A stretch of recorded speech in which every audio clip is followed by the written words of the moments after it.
to how the Council of Churches used to be in the 1970s, the 80s, 90s, and early 2000s under President Taylor, for example.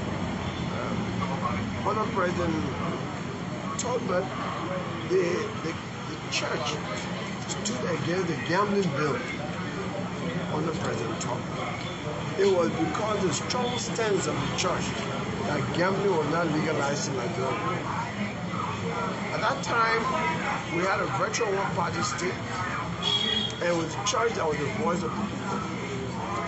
The church again, under President Talbot, stood up against reducing the age of consent from 16 to 12.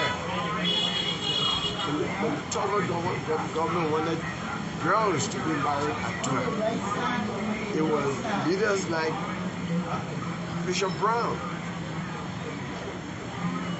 Reverend Tomo Reeves of the Providence Baptist Church, Bishop Francis.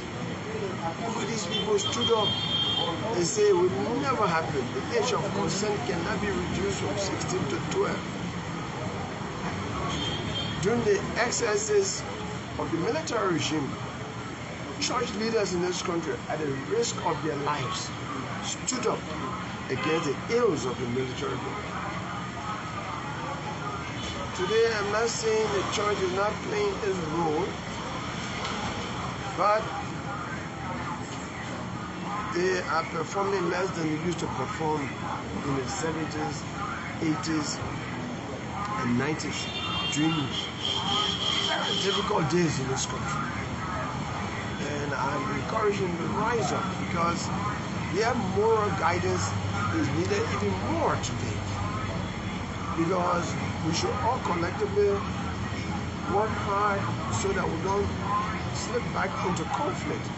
Because there are clear warning signs of conflict.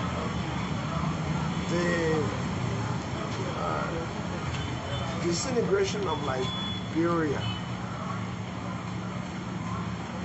did not happen because of tribal differences or religious differences.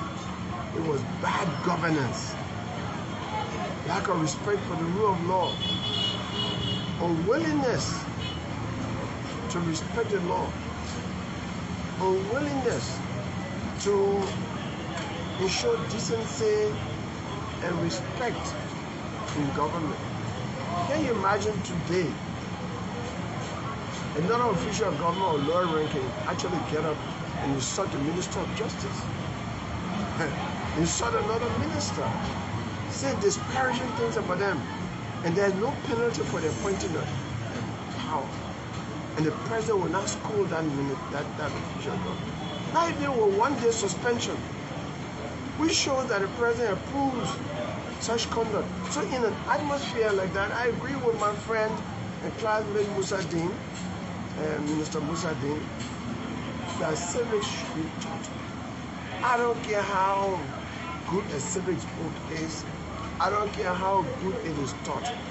If the conduct of public officials is in such a manner as condoned by the president, it undermines anything that the young people will learn in school, because the best form of leadership is by example.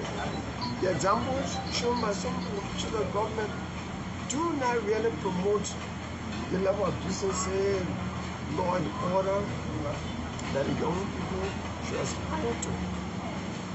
And I say that it is the church, when these things are happening, that should call the attention of the president or officials of government to keep that level of decency in the interest of the country.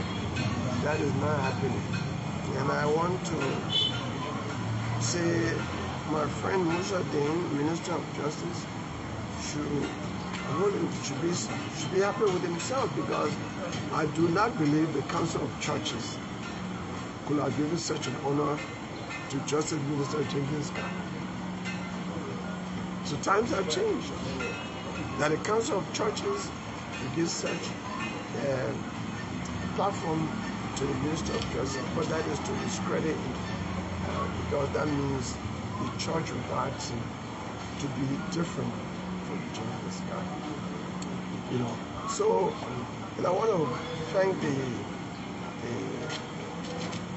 Associate Justice of the very brilliant and scholarly paper this morning. It's sufficiently guide for the world. I'm proud to be her classmate as well. She, the Minister of Justice, graduated same year from law school. And this paper she gave this morning is landmark. It's going to guide society it's going to guide Liberia for more than 100 years to come. Justices don't speak so much because they are usually cautious to express opinion because the same issues will come before them.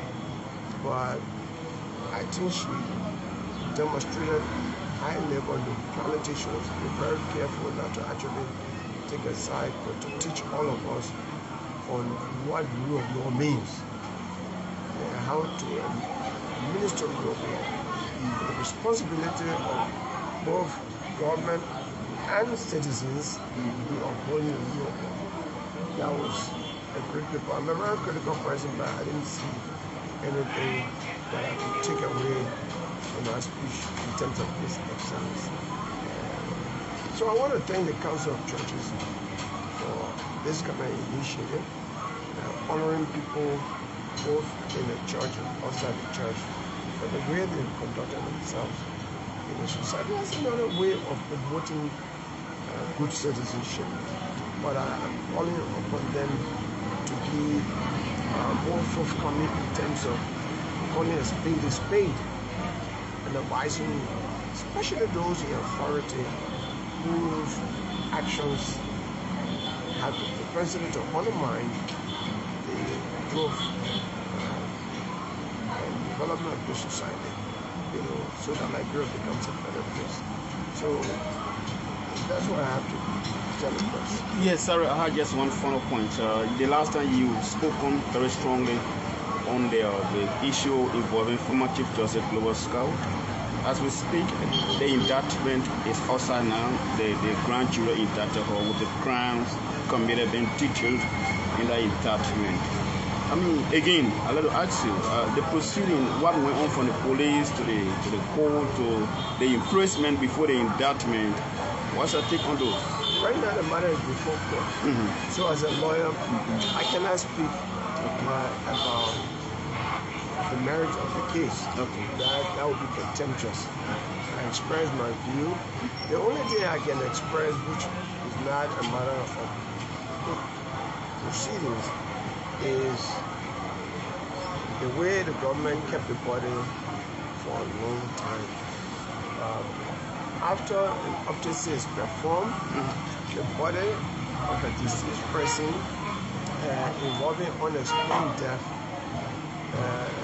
or even suspicious death is not important legally, because we lawyers don't take dead bodies or any part of the dead body to court for evidentiary purposes. You only take report of medical examination or autopsy to court. So on this one, I can clearly say that the government was wrong to keep the body after the autopsy performed. And it did not respect the Yusuf family. It did a lot of psychological injury to them, because the government has the responsibility to make all citizens feel good, to seek their common interest, to console them, to assure them of its responsibility to them individually and collectively, and not to give any indication of prejudicial treatment. And that's what I thought, that I needed to condemn this so that it is not repeated in other families where this is not happening. So that was really wrong on their part. I also think that my advice to the religious leaders in the society is to stay away from serving government directly or indirectly. I think the neutrality requires that the stay on the moral side, guiding people in the society, advocates and politicians like us, as well as those who serve in the government.